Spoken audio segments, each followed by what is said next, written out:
repasando la historia del pensamiento económico, se pueden adivinar aproximaciones a la riqueza que yo englobaría dentro de dos grandes corrientes de pensamiento.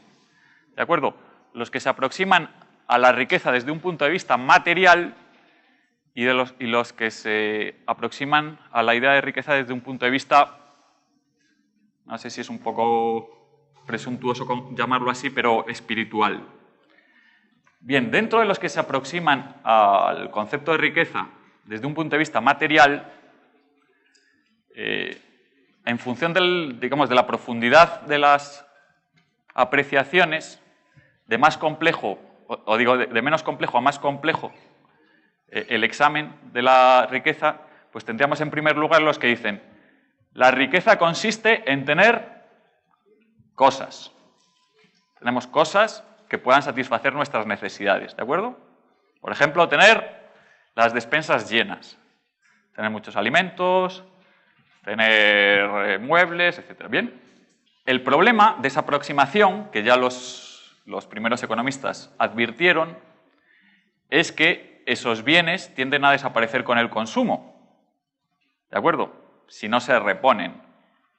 Tengo la despensa llena, empiezo a comer y a la vuelta de un mes ha desaparecido la riqueza. Entonces, digamos, escalando un peldaño, dijeron, bueno, no es exactamente tener bienes disponibles para el consumo, sino además tener amplias reservas de los mismos para que no se agoten. ¿De acuerdo? Arabia Saudí es rico porque tiene reservas de petróleo para satisfacer la demanda de petróleo del mundo durante un siglo. ¿De acuerdo? Decimos, venga, es rico, tiene reservas de muchas cosas. O, por ejemplo, Brasil es un país rico porque tiene una dotación de recursos, unas tierras muy fértiles, es principal productor de un variado número de materias primas, etc. Bien. Vale. Si se tienen más reservas, dura más, digamos, la posibilidad de consumir. Sin embargo, Adam Smith se planteó, ¿pero cómo es posible que algunos países que no tienen reservas significativas de materias primas o de demasiados bienes, y él ponía los ejemplos de Holanda, de Gran Bretaña en su época, hoy podríamos poner los ejemplos de Singapur, de Luxemburgo, de Hong Kong, incluso de Alemania, que comparado con países de África, por ejemplo, su dotación de recursos naturales es más bien escasa. Es verdad que tienen carbón, es verdad que tienen potasa, pero no tienen apenas petróleo, sus tierras no son muy fértiles, está bastante densamente poblado. Bien, la riqueza tiene que ser algo más que los bienes disponibles para el consumo y las reservas de los mismos. Y entonces Adam Smith hizo equivaler de alguna forma la capacidad de generar riqueza ¿con qué? ¿Lo sabéis? Con la dotación de bienes de capital. ¿Habéis estudiado lo que son los bienes de capital? Es decir, él los definió como aquellos bienes que la naturaleza no nos los da originariamente, sino que son producidos por el hombre.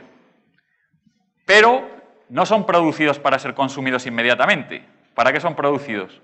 Bueno, si fuese para intercambiar serían en la forma de mercancías, pero eso no nos está diciendo si el destino final del comprador va a ser consumirlo o hacer otra cosa. Para producir, muy bien. Serían bienes producidos que sirven para producir, así lo definía él. ¿De acuerdo? Entonces, dice, claro, estos países son ricos porque tienen tractores y eso les permite que las cosechas sean mucho más grandes, tienen carreteras y ferrocarriles y eso les permite trasladarse de un lado a otro, entre otras cosas, las cosechas y la producción sin que se pierda y llegue rápidamente a los consumidores finales, máquinas para procesar, pensar un alto horno, pensar una fresadora, pensar en una excavadora, ¿de acuerdo? Bien, digamos la aproximación de Adam Smith es más rica, porque explica por qué algunos países que aparentemente no tienen dotación de bienes de consumo o de reservas significativas, aún así gozan de un nivel de vida muy, muy satisfactorio. Y es que porque tienen la capacidad de producirlos a través de esos medios de producción. Bien, sin embargo, tanto la visión de Adam Smith como la de los otros observadores anteriores tienen algo en común. Y es que es una aproximación a la riqueza dentro de las dos clasificaciones que hemos dicho. ¿De qué tipo sería? Material. ¿De acuerdo? Se concentra demasiado en las cosas. Los bienes, en las reservas, en los equipos, en las máquinas. Bien. Las conclusiones lógicas de considerar la riqueza como algo material, ¿cuáles son? Una es que su dotación siempre está limitada. Hay lo que hay, se puede contar. Es cierto que se puede incrementar a través del aumento de los bienes de producción, es decir, ahorro, reduzco mi consumo durante un tiempo, mejoro la cantidad de tractores que operan en la economía, hago más carreteras, más puertos, más máquinas, pero aún así la cantidad está limitada, ¿de acuerdo? Y no solo está limitada, sino que hay un énfasis muy importante que se produce después de Adam Smith. ¿Quién es el economista clásico más importante que en el tiempo sucede inmediatamente a Adam Smith? David Ricardo, muy bien. David Ricardo ya no se ocupa tanto de cuál es la naturaleza y el origen de la riqueza, sino de qué se ocupa David Ricardo más. De la distribución. David Ricardo se plantea, vale, y de todo lo que se le produce, ¿qué parte va a los trabajadores? ¿Qué parte va a los terratenientes? ¿Y qué parte va a los capitalistas? ¿Por qué? Porque él dice, para contribuir a la producción se necesitan tres factores. ¿Cuáles son estos factores? Tierra, trabajo y capital. Por tanto, los que tienen la tierra son terratenientes. ¿Y qué ingresos reciben? Renta, muy bien. Los que tienen trabajo son los asalariados, los trabajadores. ¿Y qué ingresos reciben? El salario. Y finalmente, los que tienen el capital son los capitalistas. ¿Y qué ingresos reciben? Las ganancias o el interés, o ambos. ¿De acuerdo? Ese básicamente es el origen del énfasis tan grande que se hace en cómo la riqueza está distribuida. Se presupone que la riqueza debe ser repartida entre tres clases sociales, tres dueños de factores, y que la riqueza es material, es decir, la puedes identificar, está ahí, la puedes valorar y la puedes contar. Bien, esa es una forma de aproximarse a la riqueza. Bien, pero no es la única y a mi juicio no es la mejor. Entonces existe otra corriente de pensamiento económico que considera que la riqueza es algo más que cosas. ¿De acuerdo?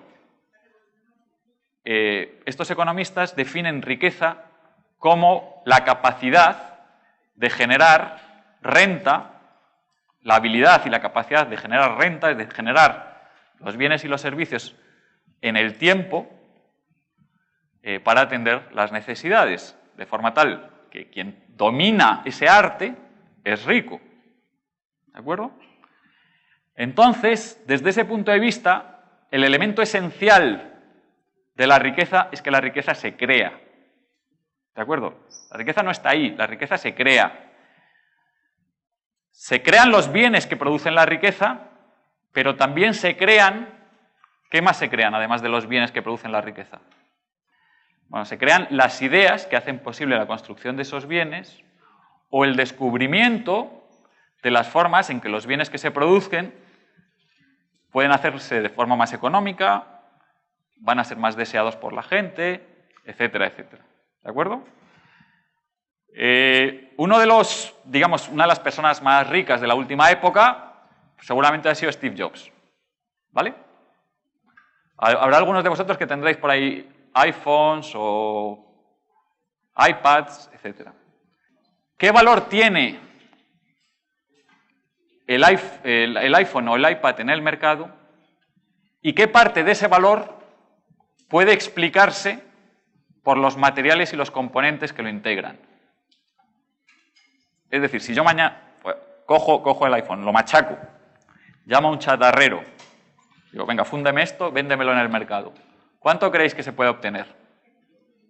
Prácticamente nada. Entonces, ¿por qué vale tanto un iPhone o un iPad en relación con los bienes que lo componen?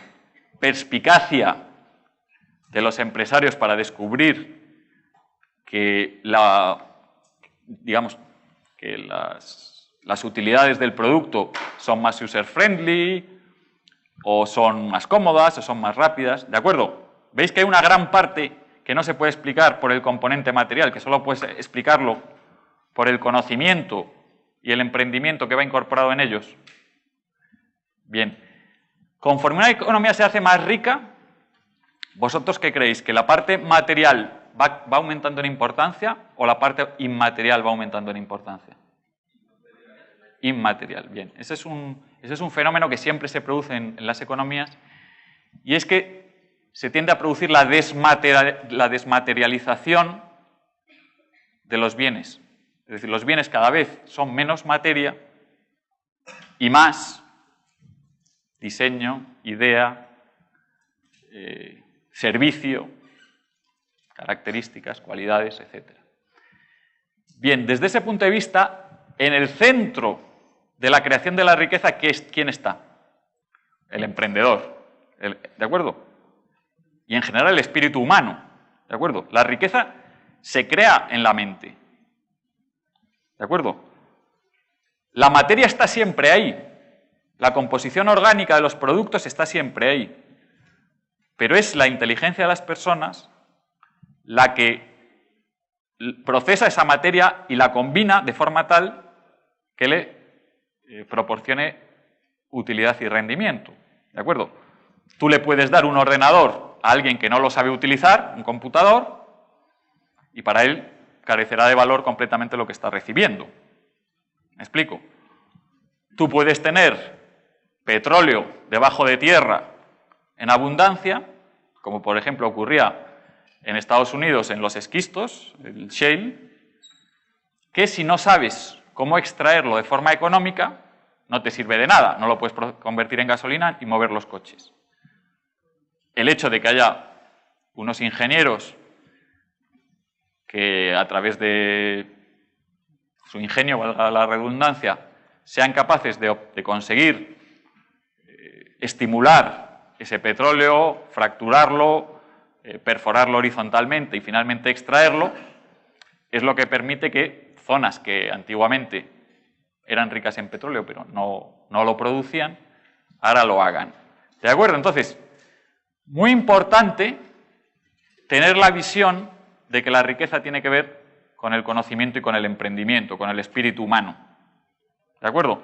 Por tanto, para que la riqueza se pueda generar, ¿qué va a ser necesario? Que esas fuerzas, digamos, queden liberadas, que se les permita operar, que haya libertad de empresa, que haya la posibilidad de tener la propiedad de los recursos que se están procesando, que haya la posibilidad de obtener los beneficios de aquello que se ha generado. Bien, desde ese punto de vista, recordad que cuando hablábamos de la cuestión de la riqueza material, ¿dónde poníamos el énfasis? En la distribución, en que era algo, digamos, limitado, y que lo que tenía uno no lo tenía el otro. Cuando te aproximas desde un punto de vista espiritual a la riqueza, ¿qué te das cuenta? Que la riqueza se crea de la nada, de alguna forma. ¿De acuerdo? Cuando Steve Jobs diseña un iPad que se vende por $600 o por $800 y los costes de producción de los materiales y la mano de obra son 300, los otros 300, ¿de dónde han salido? Han salido de su cabeza. No estaban y ahora están. ¿Lo veis? Es como un buen jugador de fútbol que crea una jugada y mete un gol. No le ha quitado el gol a nadie, lo ha creado él. ¿De acuerdo? El hecho de que una parte de la riqueza tan importante tenga esa naturaleza inmaterial y derivada del conocimiento, también hace que cuando se transmite ese conocimiento, ¿qué pasa? ¿La persona que transmite el conocimiento pierde el control sobre él mismo? ¿O no? Si yo sé extraer petróleo de la tierra con perforación horizontal. Antes nadie lo sabía hacer. Ahora soy capaz de extraerlo.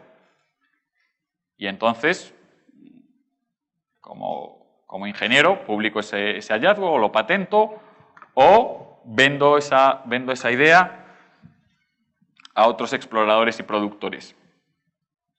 Bien, yo he transmitido ese conocimiento, igual que podía haber transmitido la propiedad de un pozo, ¿de acuerdo? O podía haber transmitido la propiedad de unos barriles.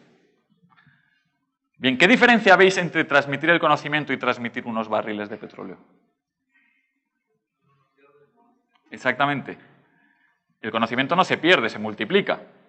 ¿De acuerdo? Antes está solo en una cabeza, ahora está en muchas cabezas. Y esas muchas cabezas, a su vez, lo pueden aplicar.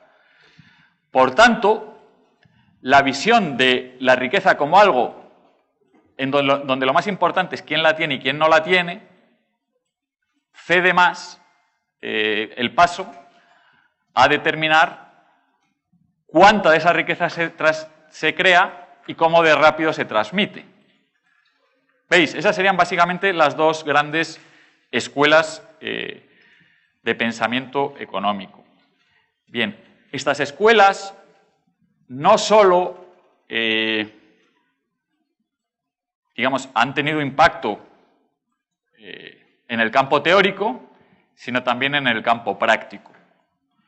Bien, seguramente habréis oído hablar de un economista que se llamaba Thomas Robert Malthus. ¿Habéis oído hablar de Thomas Robert Malthus? No. Bien, Thomas Robert Malthus fue un economista que vivió en Inglaterra a finales del siglo XVIII, principios del siglo XIX, y que, elaboró una teoría según la cual el crecimiento en la producción de recursos, de riqueza, él se fijaba sobre todo en la cuestión de alimentos, aunque crecía con el tiempo, lo hacía a un ritmo inferior al crecimiento de la población que deseaba consumir esos recursos. ¿Me explico? Él decía, la población crece a un ritmo de progresión geométrica, es decir, 2, 4, 8, 16, mientras que la producción de bienes, alimentos, crece en ritmos de progresión aritmética. 2, 3, 4, 5, 6. Por tanto, en el medio y en el largo plazo, ¿qué va a ocurrir con los recursos? Cada vez van a ser más escasos. Y por tanto, dos conclusiones lógicas de ellos son que A, o se va a pauperizar la población, o B, si no queremos que se pauperice la población, se haga cada vez más pobre, ¿qué sería necesario? Impedir que se siga reproduciendo a ese ritmo, ¿de acuerdo? Bien, esas ideas de Thomas Robert Malthus están siempre presentes en el debate y periódicamente son recuperadas, especialmente en los entornos en los que existen subidas de precios de los productos básicos. Es decir, cuando entras en un periodo inflacionario y es más difícil conseguir alimentos, o el petróleo se va por encima de los $100 por barril, o otras materias primas les ocurre lo mismo, pues los partidarios de esta teoría dicen, Malthus tenía razón, no es fácil incrementar la producción, el petróleo se está acabando, el campo no puede alimentar a más de 8.000 millones de personas, etc. Y, por tanto, es necesario, en primer lugar, limitar en lo posible la reproducción y, en segundo lugar, volver a enfatizar ¿el qué? La distribución. ¿De acuerdo? Que todo el mundo reciba una cantidad suficiente. ¿Por qué? Porque, digamos, la riqueza no se puede crear. Esa sería la idea. Bien, en los años 70, el petróleo y otras materias primas subieron de precio de forma muy rápida y muy grande. No sé si tenéis conciencia de eso, se llamó la crisis del petróleo, la primera crisis del petróleo, la segunda crisis del petróleo y, en general, de muchas otras materias primas. Fue un periodo de alta inflación y de bajo crecimiento económico. Y una institución que se llamaba el Club de Roma, pues publicó un documento que tuvo mucha importancia en su momento, que recibió el nombre de Los límites del crecimiento, en el cual volvían a argumentar que la humanidad estaba sobreexplotando los recursos, estos iban digamos, a minorarse significativamente y si no se tomaban medidas drásticas, pues el futuro iba a ser terrible. Bien, otro de los partidarios de estas teorías, que se llamaba Paul Ehrlich, que era un entomólogo, incluso llegó a decir en un libro que se llamaba The Population Bomb, la bomba poblacional, en 1968, que en el año 2000 la mitad de la población de Inglaterra se estaría muriendo de hambre. Que la India no tenía salvación, todos iban a desaparecer, o que en Estados Unidos pues también sería imposible alimentar a más de 200 millones de personas. Bien, la población en estos momentos de Estados Unidos es de 330 millones. ¿Y cuál es el problema en relación con la nutrición que tienen los Estados Unidos? Pues que están gordos. Vale. Bueno, ellos básicamente estaban diciendo, estas son las reservas que hay, se pueden medir, estos son los consumos que hay, se pueden medir, extrapolándolo en el tiempo, si el consumo se mantiene y la reserva es la que es, pues tiende a agotarse. Por ejemplo, en estos momentos, las reservas disponibles de petróleo, a los niveles de consumo actuales, probablemente cubrirían 20 años. ¿Quién cree que dentro de 20 años el petróleo se va a haber acabado? ¿O quién cree que las reservas van a ser iguales o mayores? Básicamente, tanto el petróleo como el resto de materiales, como las reservas de los mismos, no son algo que está en la naturaleza per se, es algo que crea el ser humano. ¿De acuerdo? Cuando el ser humano es capaz de alcanzar un yacimiento que antes, por la tecnología, por la economía, no lo podía conseguir, ha creado reservas. Cuando de esas reservas extrae la producción del periodo, ha creado el producto. ¿De acuerdo? Las materiales, igual que los alimentos los crea la Tierra. Sí los crea la Tierra. Pero si los crea la Tierra, ¿cómo explicáis que cualquier terreno hoy tenga una fertilidad probablemente 20 veces superior a la de hace 4 siglos? El hombre la rotura, el hombre utiliza pesticidas, el hombre utiliza semillas que son más resistentes, utiliza abono, irrigación, goteo, plásticos, no pierde tanta producción una vez almacenada, la transporta más rápido, tiene mejores conservantes, ¿de acuerdo? Entonces, sí, los alimentos los produce la Tierra, pero no los produce como si estuviésemos en la edad de piedra, que somos meros recolectores de la misma, sino que los produce el hombre con su ingenio, ¿de acuerdo? Y organizando los medios. Bien, por tanto, eso ocurre con las reservas. Las reservas, aunque veáis que existe una cantidad, esa cantidad se va a incrementar, porque el hombre la va a incrementar, si se le permite. Es algo paradójico. Tú tienes un pozo, sacas agua, y cuanto más agua sacas, más agua tiene el pozo. Es algo que no entienden, bueno, no solo personas con inteligencias menos limitadas, sino incluso personas muy inteligentes. Isaac Asimov, por ejemplo, decía que a él le costaba mucho entender cómo era posible que si tenías un yacimiento, acelerabas el ritmo de extracción en el mismo y al correr del tiempo, digamos, la disponibilidad en los yacimientos se hubiese incrementado.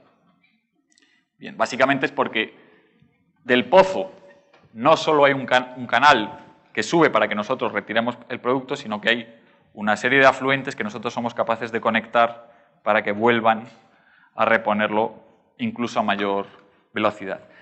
Bien, ante las, digamos, pronósticos, profecías tan sombrías que Ehrlich y otros habían lanzado, pues un economista, digamos, del otro campo, del campo de los espiritualistas, de los transmaterialistas, dijo: ¿por qué ustedes no respaldan con dinero lo que están diciendo, lo que están pronosticando? Porque no va a ser que dentro de 20 o 30 años van a faltar los productos, sino que van a ser más abundantes. Es que es lo que digo yo. Y si son más abundantes de 30 años, ¿qué les va a ocurrir a su precio? Que va a bajar.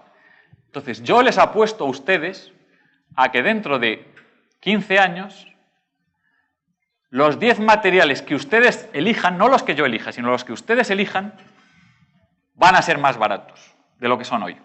Y por tanto, estarán más disponibles para el ser humano, serán más abundantes. Si dentro de 15 años el material es más caro, yo pierdo la apuesta. Si es más barato, la pierde usted. Elijan ustedes los materiales que deseen. Bien, entonces, si es que aceptan mi apuesta. Y Ehrlich dijo: bueno, esta es la forma de ganar dinero más rápida y más tonta que he visto en mi vida. Por supuesto que acepto la apuesta. Entonces habló con otros especialistas y seleccionó una serie de materiales. El cromo, el tungsteno, el oro, vale, y así hasta 10. Transcurrieron 15 años y fueron a ver qué había ocurrido con los precios de todos esos materiales. ¿Qué creéis que pasó? ¿Cuántos creéis que subieron? ¿Cuántos creéis que bajaron? Mitad y mitad, todos subieron. ¿Qué creéis que dijeron los partidarios de que los recursos son finitos, están limitados y por tanto hay que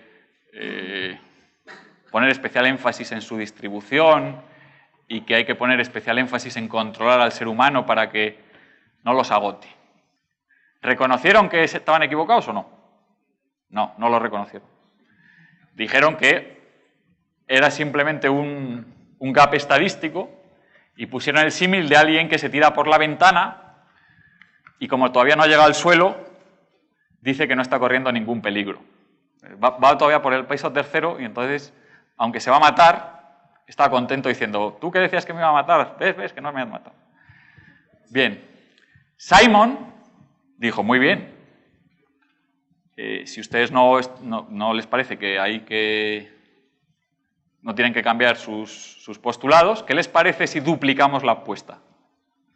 Los próximos 10 años vuelvan a elegir ustedes los 10 elementos que quieran y duplicamos. ¿Qué creéis que hicieron los otros? ¿Aceptaron? No aceptaron. Es una apuesta que sigue abierta y todavía ninguno de los que dicen que los recursos son finitos y están agotándose han aceptado. ¿De acuerdo? Con lo que, bueno, una cosa es lo que digan y otra cosa es lo que realmente estén dispuestos a respaldar con su dinero. Bueno, ya tenemos las dos aproximaciones a la riqueza de las que quería yo haceros partícipes. Bien, ahora se plantea la cuestión de su distribución. ¿De acuerdo? Probablemente hayáis oído estadísticas de este tipo. Esta, por ejemplo, la publicaron en Estados Unidos hace 2 o 3 años. Y la repite continuamente el secretario de Empleo, Robert Reich, que fue de Bill Clinton. Las 400 personas más ricas de Estados Unidos tienen más dinero que ¿cuántos pobres? ¿Cuántos creéis? En Estados Unidos hay 320 millones de personas. Que los que menos tengan, ¿no? Que 1 millón de pobres, que 5 millones de pobres, que 100.000 pobres. ¿Que cuántos creéis? Los 400 que más tienen. Que todos los demás, que los 330 millones restantes. No, no tanto. Que los 150 millones que menos tienen. Pues dicen, 400 personas tienen tanto dinero como los 150 millones que menos tienen. ¡Qué barbaridad! De toda la riqueza que hay en Estados Unidos, según ellos, el 1% más rico, ¿qué porcentaje creéis que tiene? Alrededor del 47%, ¿de acuerdo? El 1% tiene la mitad de la riqueza. Bueno, parece algo cuanto menos chocante, ¿no? Qué barbaridad, ¿cómo puede estar tan concentrada la riqueza? Bien, seguramente muchas veces vais a oír esta estadística. También hay otra estadística que dice que los 64 personas más ricas del mundo tienen más riqueza que los 3.000 millones que menos tienen. Examinando la definición, es decir, para hacer esa aseveración tienes que definir la riqueza y la tienes que cuantificar y medir. ¿De acuerdo? No lo puedes hacer alegremente, es decir, venga, yo digo es que esto es así. No. Tendrás que decir que es riqueza y tendrás que ser capaz de medirla. ¿De acuerdo? Bien, esas definiciones de riqueza incluyen como riqueza básicamente una serie de elementos. Para vosotros, ¿qué meteríais? Es decir, vamos a ver cuánta riqueza tiene esta persona. ¿Qué es lo que... Yo te encargo, venga, audita a esta persona y dime cuánta riqueza tiene. ¿Cómo lo haríais? ¿Qué incluiríais? ¿Qué buscaríais? Bien, su patrimonio. ¿Su patrimonio de qué estará compuesto? Acciones, dinero en cuenta, o activos reales, bien, propiedad inmueble, vale. Bien, básicamente esa es exactamente la definición o el concepto que utilizan estos economistas para definir y cuantificar riqueza. ¿De acuerdo? Dicen, riqueza es el patrimonio que tenga las siguientes características. Tenga valor mercantil, es decir, tenga valor monetario, se pueda estimar qué precio tiene esos activos. ¿Lo veis? Por ejemplo, una casa. Bueno, pues entiendo, vale $200.000. Y en segundo lugar, que sea transmisible, es decir, que lo pueda vender y lo pueda convertir en dinero. ¿Está claro? ¿Veis cuáles serían los dos componentes? Bien, ¿vosotros creéis que con eso se incluyen todas las formas de riqueza que una sociedad hay o no? Bien, ¿qué es lo que no está incluido ahí? Bien, eso sería otra idea, es decir, la producción recibiría el nombre no de riqueza, sino de renta. La producción de un determinado periodo sería la renta del periodo. ¿De acuerdo? Una cosa es las máquinas, los inmuebles, digamos, la energía que se consume, etcétera, y otra cosa es lo que se produce, los yacimientos, las minas, y otra cosa es lo que se produce y se gasta en un año. Se consume una parte y otra pues se acumula para incrementar digamos, la capacidad de generación en el futuro. ¿Qué más entonces está fuera de esa clasificación? Muy bien, el capital humano, muy bien. Entonces el capital humano básicamente es las cualificaciones que tienen todas las personas, los trabajadores, los empresarios, etcétera, de con su ingenio y su trabajo generar renta. Bien, esa es una parte muy importante. Vamos a ver la riqueza, ¿por qué tiene valor? ¿Por qué tiene valor una casa? Bien, en poder habitar, tener cobijo durante 30 años. ¿Vale? Si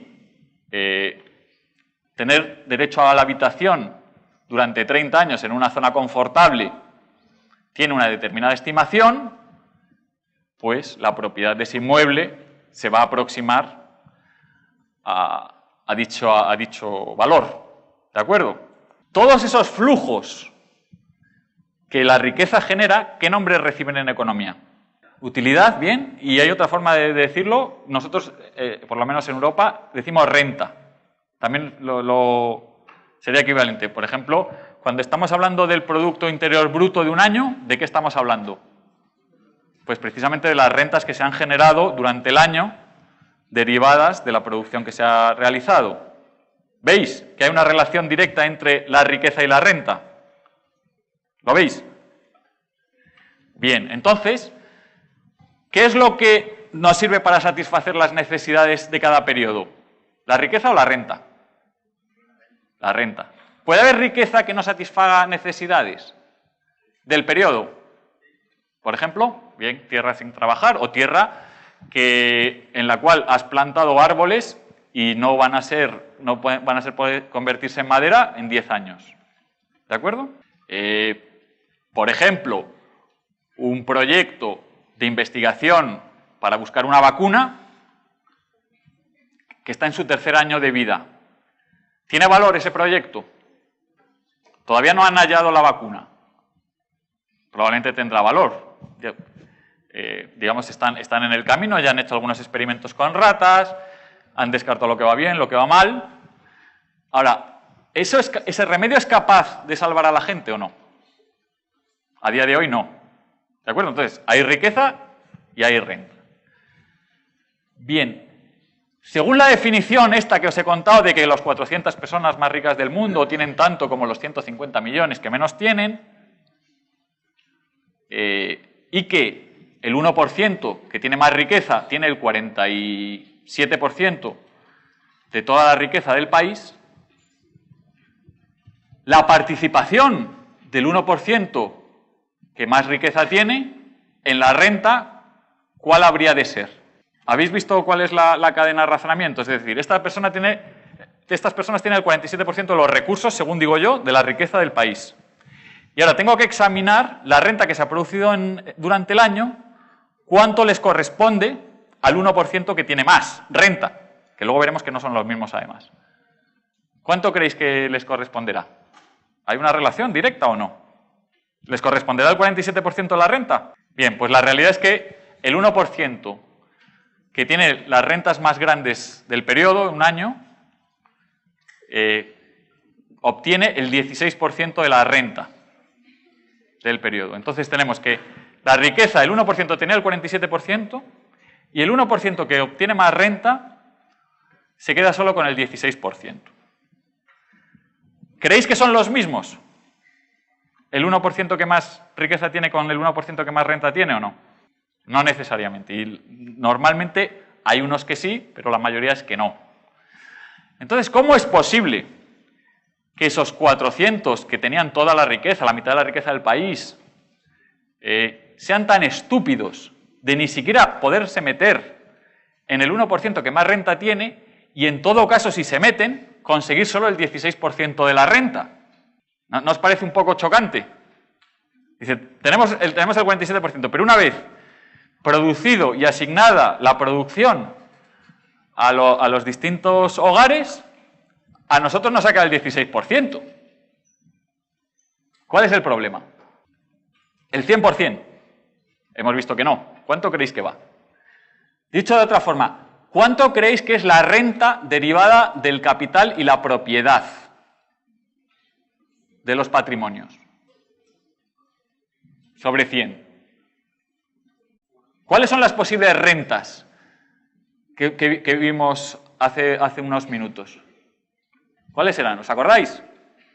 Las rentas del capital, las rentas de la tierra, esas eran de los ricos, ¿de acuerdo? ¿Y cuáles más hay? Los salarios, muy bien. Entonces, ¿qué porcentaje creéis que se paga en salarios? ¿Y ese salarios a quién le correspondería? A los que tienen capital humano, que alguien comentó por ahí, que es lo que no se contabiliza como riqueza. ¿Qué porcentaje creéis que es? Bueno, en Estados Unidos son alrededor del 60%, pero además, 55-60%, pero además hay que incorporar 10-15% de transferencias del Estado, por ejemplo, para jubilados, para parados, etc. Con lo que las rentas de la propiedad patrimonial y del capital dan cuenta solo del 25% de todo lo que se genera en la economía en un país. ¿Veis cuál es la trampa de decir los 400 que tienen más tienen el 46% de la riqueza? Básicamente es que una persona que ha cursado la carrera de ingeniería y tiene un buen trabajo de ingeniero, pero todavía es joven y no ha ahorrado nada, ¿en qué nivel de riqueza va a aparecer? En el de mayor pobreza, porque no tienen riqueza y además deben el préstamo para haber cursado la carrera. ¿De acuerdo? Sin embargo, una señora mayor que tiene una pequeña jubilación, pero que con el tiempo pues, se compró la casa y a lo mejor algunas acciones para ser mayor, pues aparece en niveles altos de riqueza. ¿Vosotros realmente creéis que esa persona es más rica que el ingeniero? ¿O no? ¿Vosotros qué preferíais ser? Supongo que ingeniero. Igual que se dice, las 400 personas más ricas del mundo, de Estados Unidos, tienen más riqueza que los 150 millones que menos tienen, podríamos decir, la señora Josefa, que se quedó viuda hace poco, vive en su casa que es de su propiedad y además tiene un par de garajes y algún dinero en cuenta corriente para completar su pequeña jubilación, tiene tanta riqueza o más que los 600.000 licenciados universitarios que salen este año de las universidades de la Ivy League. Harvard, Princeton, Columbia, Yale, porque todos esos básicamente tienen riqueza negativa. ¿De acuerdo? Entonces, si las estadísticas que nos presentan tienen esta calidad, lo único que nos están llevando es a la confusión. ¿De acuerdo? ¿Por qué? Porque está excluyendo lo que para la mayor parte de los hogares, sobre todo jóvenes, y hasta que has conseguido convertir parte de tu trabajo en patrimonio, cosa que no va a ser inmediata, sino que vas a estar teniendo que ahorrar para comprar la casa o pagar la hipoteca o hacerte con unos ahorros. Es decir, la fuente de renta de una parte significativa de la población y sobre todo de la población joven queda excluida. Entonces, claro, las estadísticas que salen son demenciales. ¿Veis cuál es, digamos, la trampa? Entonces, personas que tienen una carrera, que llevan 15 años estudiando, pagándose los estudios y que son capaces de, cuando empiecen a trabajar, generar ingresos cercanos a los 3 dígitos, perdón, a los 6 dígitos, a los $100.000, aparecen como pobres. Y por definición, siempre los que hayan tenido más tiempo para acumular patrimonio van a aparecer con mucha más riqueza que los que tengan menos. Por ejemplo, yo tengo en estos momentos 48 años. Vosotros estaréis por debajo de los 22, la mayoría. ¿Creéis que es justo o sería justo que tuvieseis el mismo patrimonio acumulado que yo o no? Tendríais que decir sí, porque así no tenemos que estar esperando 25 años y ahorrando, pero es evidente que no. Es decir, yo he tenido que estar trabajando 25 años más que vosotros y una parte de eso lo he guardado porque seguramente me quedarán menos años de generar renta salarial que vosotros. ¿De acuerdo? Entonces, yo os llamo a que no os dejéis manipular por estadísticas si no miráis cuáles son los componentes, porque las aseveraciones son absurdas. Se llega a aseveraciones como que parten de 150 millones de personas estarían en la indigencia, cosa que en absoluto es así. De hecho, no coinciden las personas más ricas con las personas que más ingreso por renta tienen. ¿Por qué? Porque la riqueza es una acumulación del periodo, mientras que el ingreso es algo que se produce en un año. Entonces, puedes tener el ingreso de un año que por lo que sea es alto, te va bien el negocio, yo que sé, un deportista, un boxeador, hace el campeonato del mundo ese año y gana ese dinero.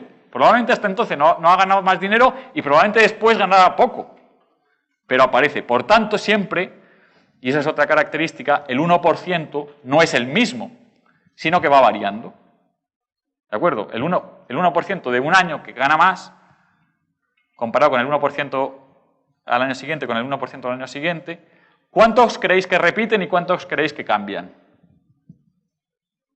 Para cualificar en el 1% que más gana. Probablemente para cualificar en el 1% que más gana tienes que ganar $500.000 en un año.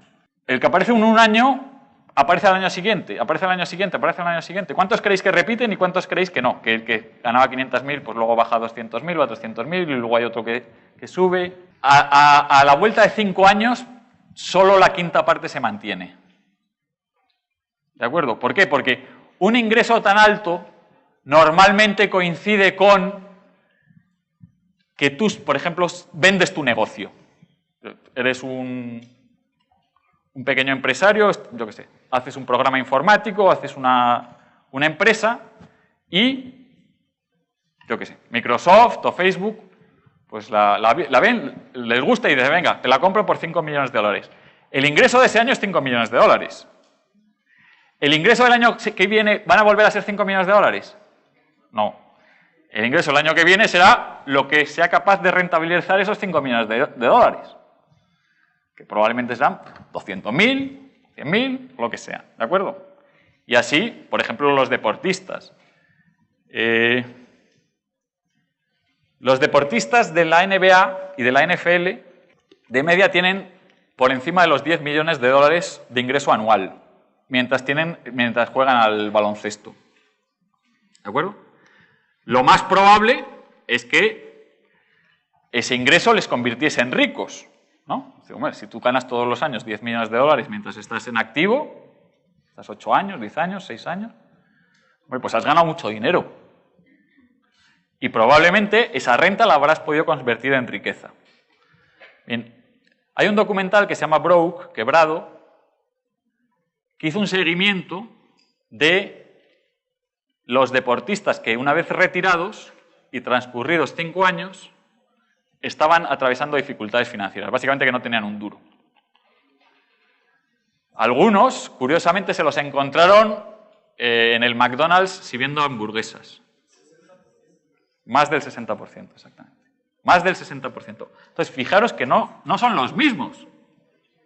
No son los mismos. Es decir, una cosa es el ingreso, otra cosa es la riqueza, otra cosa es tener la capacidad de mantener ese ingreso en el tiempo. En este caso es un capital humano muy determinado, que solo puedes explotar mientras eres joven, pero hay otra serie de capitales, como su capacidad financiera, su inteligencia para ahorrar, el que no les llegue demasiados jóvenes y se aprovechen de ellos, etcétera, etcétera, pues hace que no sean capaces de mantenerse. Bien, eso con respecto a la renta, ¿vale? Entonces, quedaros con la siguiente idea.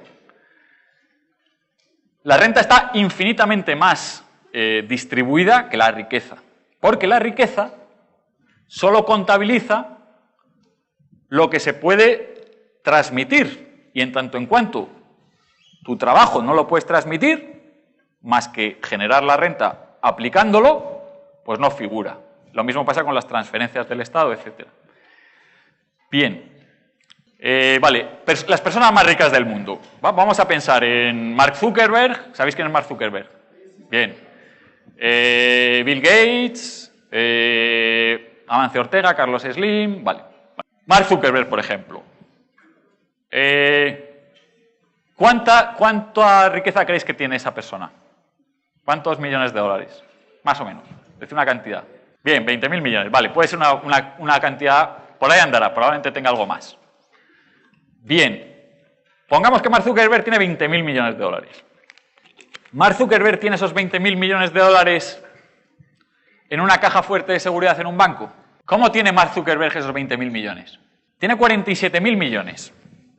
Bien, la mayor parte es su participación en Facebook. Facebook es una empresa que si la quisieras comprar mañana, a Zuckerberg y al resto de accionistas tendrías que pagar alrededor de 300.000 millones de dólares. Bien, Mark Zuckerberg tiene 42.000 millones de dólares. Y lo tiene en su gran parte en acciones. Bien, bueno, pues digamos, vale, lo que tiene él es el 15% de Facebook. ¿Y qué es Facebook? Tú vas a Facebook, dices, vale, aquí están las instalaciones de Facebook. Tienes unos edificios, tienes unos servidores. ¿Dónde está el dinero de Facebook? ¿En la caja fuerte de Facebook? ¿Está el dinero en algún lado? Tú te pones a buscar como un loco. ¿Dónde está el dinero? ¿Dónde está el dinero? Dices, bueno, aquí hay unos servidores, los puedo vender, pero es que con esto no me acerco a 300.000 millones jamás. Bueno, tengo tal. ¿Está en algún lado o no? No está, porque no se ha creado aún. Porque el valor de Facebook, lo que la gente está dispuesto a pagar por Facebook, son las utilidades que esa compañía va a generar en los próximos 20 años.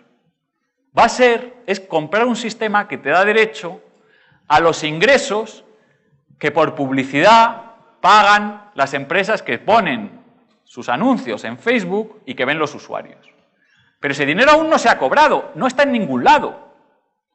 ¿Conocéis la fábula de la gallina de los huevos de oro? ¿La conocéis? Básicamente era unos granjeros que de pronto se encuentran con una gallina y se levantan al día siguiente y se encuentran que la gallina ha puesto un huevo de oro. ¡Ah, no sé qué! Un huevo de oro, esta gallina. Pasa una semana, otro huevo de oro, otro huevo de oro, etc. Bien, pongamos que la gallina pone un huevo de oro todas las semanas. Si esos granjeros quisieran vender la gallina, ¿cuántos huevos de oro creéis que le pagarían por ella? Los dos que ha puesto. ¿Cuánto pagaríais vosotros por ella? Pongamos que la gallina va a vivir 10 años. Bien, exactamente, 10 años de huevos de oro.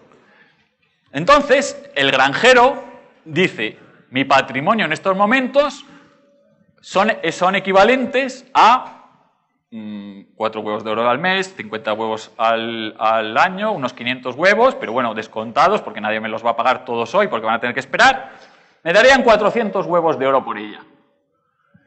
Entonces dirán, ese granjero tiene 400 huevos de oro. ¿Vale? ¿Dónde están? ¿Dónde están? ¿Dónde están? Bien, en la fábula, el granjero efectivamente se creía que la gallina tenía 400 huevos metidos en su vientre. ¿Y qué hizo? La despanzurró. ¿Y qué se encontró? Nada. Nada. Si os dais cuenta, una cosa es la riqueza que se negocia en el mercado y otra cosa la que efectivamente está producida. ¿Veis la diferencia? Por eso, ¿qué es lo que suele ocurrir cuando el Estado nacionaliza unas empresas? ¿Se queda con la riqueza? No, la riqueza no está, con lo que no la coge, se le escapa. Mañana imaginamos que llega un gobierno y dice, voy a nacionalizar Facebook, porque Facebook vale 300 millones, si le quito a este señor los 300 millones que tiene y empiezo a repartir, le doy un cheque a todo el mundo, voy a ser rico. Bien, ¿qué ocurre al día siguiente que se ha nacionalizado Facebook? Que Facebook no tiene valor, que no es capaz de generar ese ingreso. Si quien ha nacionalizado trata de trocear la compañía y darle los servidores a otras personas, o poner a llevar a la compañía no a Mark Zuckerberg, sino a un tipo del partido, inmediatamente desaparece ese valor. ¿De acuerdo? Entonces, cuando hablamos de los 400 que tienen más riqueza, pensar que la riqueza no está. O sea, podéis buscar en su cuenta corriente, podéis buscar en sus almacenes, que no la vais a encontrar. Que la mayor parte, por ejemplo, ¿cuánto creéis que la empresa de Mark Zuckerberg, que cuesta en el mercado 300.000 millones, generó el año pasado de beneficios? Sí, 2.000 millones. Fijaros, entonces, estás pagando 300.000 millones por una cosa que esperando el año que viene probablemente ganes 3.000. Por tanto, fijaros, la diferencia entre 3.000 y 300.000 millones es todo lo que estás pagando pero aún no se ha creado. Es virtual. ¿De acuerdo? Eso se ve muy claramente con un futbolista. Tú contratas un futbolista, contrato 4 años, 100 millones de pesetas. Pasa una semana, se lesiona el tobillo. ¿Cuánto vale? Intenta volverlo a vender. Nada. ¿Veis? Entonces, quien tiene el contrato, efectivamente, tiene algo que se valora, pero no está el dinero. ¿Vale? Esta parte también es muy importante que la visualicéis. Es por eso que la riqueza es algo tan etéreo, ¿vale? Gracias.